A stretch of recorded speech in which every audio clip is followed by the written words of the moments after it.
is Hoda. I am an assistant professor at the machine learning department, and I also have a joint appointment at the Institute for Software Research, where I'm associated with the social computing program. So today I'm going to tell you a little bit about my research, both at a high level, and I'm also going to dive a little bit deeper into a particular area of my research interest. Okay, so the primary goal of my research is to examine the societal and economic aspects of artificial intelligence and machine learning through an interdisciplinary lens, bringing tools and ideas from computer science, including machine learning, HCI, and algorithms, and on the social science side, economics, political philosophy, and beyond, to examine these increasingly important issues. So today I'm going to talk a little bit about a particular ethical and societal concern that my recent research has focused on. And this is the issue of unfairness in the outcomes or predictions produced by machine learning based decision-making systems. And this comes up frequently when machine learning technology is utilized to make high-stakes decisions for human beings in a wide range of domains. So just in case, let me at a very high level first tell you what machine learning is, or at least supervised learning, which is a special type of machine learning.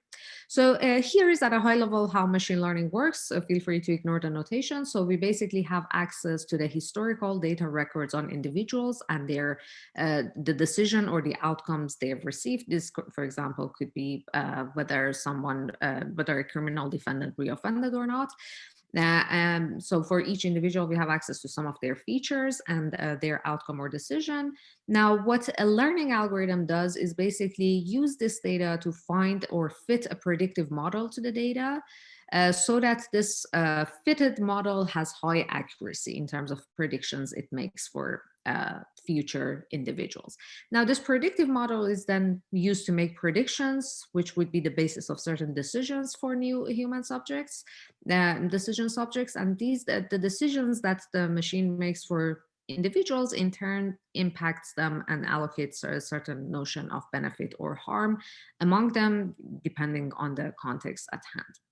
So my work has mainly focused on a particular type of unfairness through machine learning, which I refer to as outcome unfairness. And it is basically concerned with inequities and disparities that arise when the machine learning system makes predictions that distribute some immediate notion of harm or benefit to people who are directly subjected to it. So disparities of this form could come about at different stages of the machine learning pipeline. For example, it could be because the data or the historical decisions are biased, but this is not the only way that we could have bias or unfairness through machine learning. So to give you a concrete example, the type of unfairness that my research focuses on has been recently at the center of several controversies in the public sphere. For example, many of you may have heard about the machine bias article by ProPublica, which investigated a criminal risk assessment software called Compass. And this tool is widely used in courtrooms across the US, and it informs sentencing decisions for criminal defendants. Now, the article by ProPublica claimed that Compass scores are biased against Blacks, meaning that the percentage of African-American defendants who are falsely classified as high risk by the tool is much higher than the same quantity for white defendants. Now, studies like these have motivated an active area of research into quantifying and guaranteeing fairness for machine learning, which is often referred to as FairML, and my work has contributed to this literature. So the literature has proposed various mathematical formulations of fairness and different algorithmic interventions to improve fairness through machine learning. So it has been shown that simultaneously satisfying mathematical formulations of fairness is impossible. So motivated by these methods and results, my recent research has aimed to address two key sets of questions.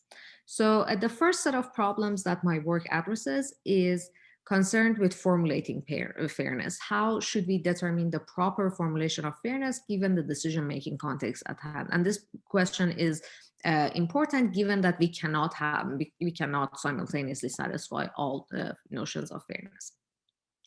So to make the question a bit more concrete, let's say we want to define group level fairness as the equality of some notion of harm or benefit across socially salient groups. One question that we need to address is how should we appropriately quantify the relevant kind of harm or benefit given the particular application domain and societal context at hand. So the second set of problems that my research addresses pertains to measuring unfairness. And this is assuming that we have already quantified the relevant type of harm or benefit, and we now would like to compare different models in terms of how unfair they are. So these are the two key questions that my prior work attempts to address. Now, I will next tell you very briefly about some of this research that I've conducted in the past. So let's first talk about the question of fairness as equality of what. So in a recent paper, my collaborators and I took a descriptive approach to this question and attempt to answer the following question. Which of the existing group level mathematical formulations of fairness best matches people's perceptions or intuitions about fairness in specific decision-making context, for example, in the context of criminal justice, in the context of criminal risk assessment. Here we conducted a series of adaptive human subject experiments utilizing certain techniques called active learning tools from machine learning to provide an answer to this question. Let me also showcase one of my work on the issue of measurement. How do we measure unfairness? So let's assume that we all accept the conception of fairness as some form of equality. The question that we would like to answer is, how can we come up with a general measure of unfairness, presumably unfairness as inequality? And this allows us to compare various unfair alternatives and determine which one is the worst. This is practically often more useful than aiming for absolute fairness according to a certain measure of fairness. Now, one of the core ideas we had here was to employ existing measures of income inequality from economics to measure the overall unfairness of a classifier in an axiomatic, well-justified manner. And importantly, a certain mathematical property of our proposed measures allows us to gain insights into the inherent tensions between fairness at the level of social groups and fairness at the level of individuals.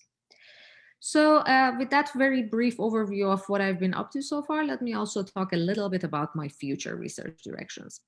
So one critical problem that I'm going to focus on in the next couple of years is the formal study of various sources of bias through machine learning. As I mentioned early on, it is widely accepted that machine learning can imitate past injustices encoded in the training data and as the result produce unfair predictions, but that's not the only source of unfairness. So understanding all these various stages in which we can have bias creep into the system, I believe is very important.